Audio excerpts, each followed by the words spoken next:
The Magic Boat. A little boy named Chang, a name which means honest, lived with his mother and white cat. He spent each day cutting firewood for his mother. One day he saw an old man fall from a single log bridge into the river. Chang rushed to save the old man. The old man was impressed with Chang's courage and selflessness and gave him a small dragon boat. When the old man said, grow bigger, may you brave the wind and water," the boat turned into a large vessel. When he said, grow smaller, may you be a toy again," the boat became a toy again. The old man left Chang with a toy boat and told him that if he ever needed help to call to the east, grandfather, grandfather. The old man disappeared. Soon the rains came. It rained for 10 days and 10 nights. The water began to rise.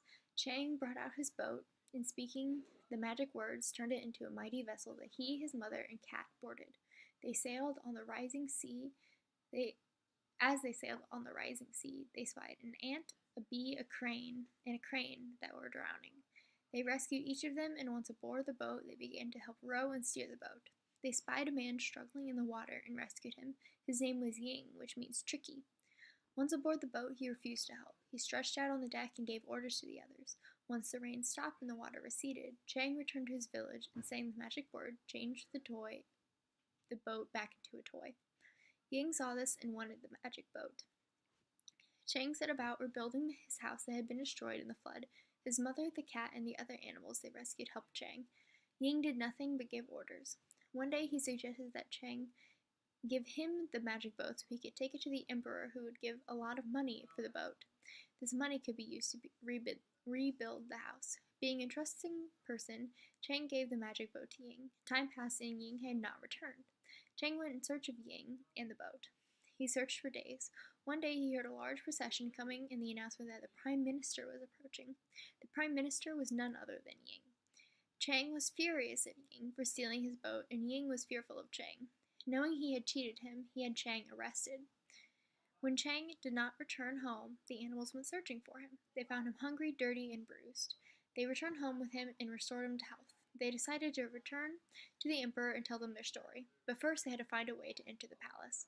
Word was that the emperor's daughter was very ill, and anyone who could cure her would be given one wish. Chang disguised himself as a doctor and went to the palace. Chang was taken before the emperor.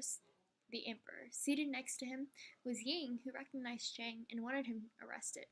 The emperor, anxious to find a cure for his daughter, decided to allow Chang an opportunity to cure her.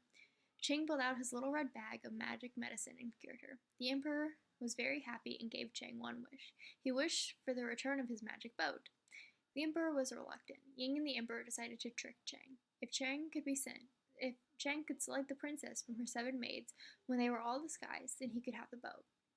The princess and her maidens were brought before Chang. The queen bee buzzed around the head of the princess, so he made the right selection. The emperor again refused to give him the boat. The emperor told Chang that he had to prove to him that the boat was his. Chang remembered the words of the old man and called out to the east, grandfather, grandfather. The old man appeared riding his golden phoenix and told the emperor that he had given the boat to Chang. The emperor and Ying refused again. The animals began to chant, turn Ying into an old gray wolf and the emperor into a big wild pig, and the old man did. Chang retrieved his boat and returned home with his friends. He used the boat to help others in times of need and bring joy in times of peace.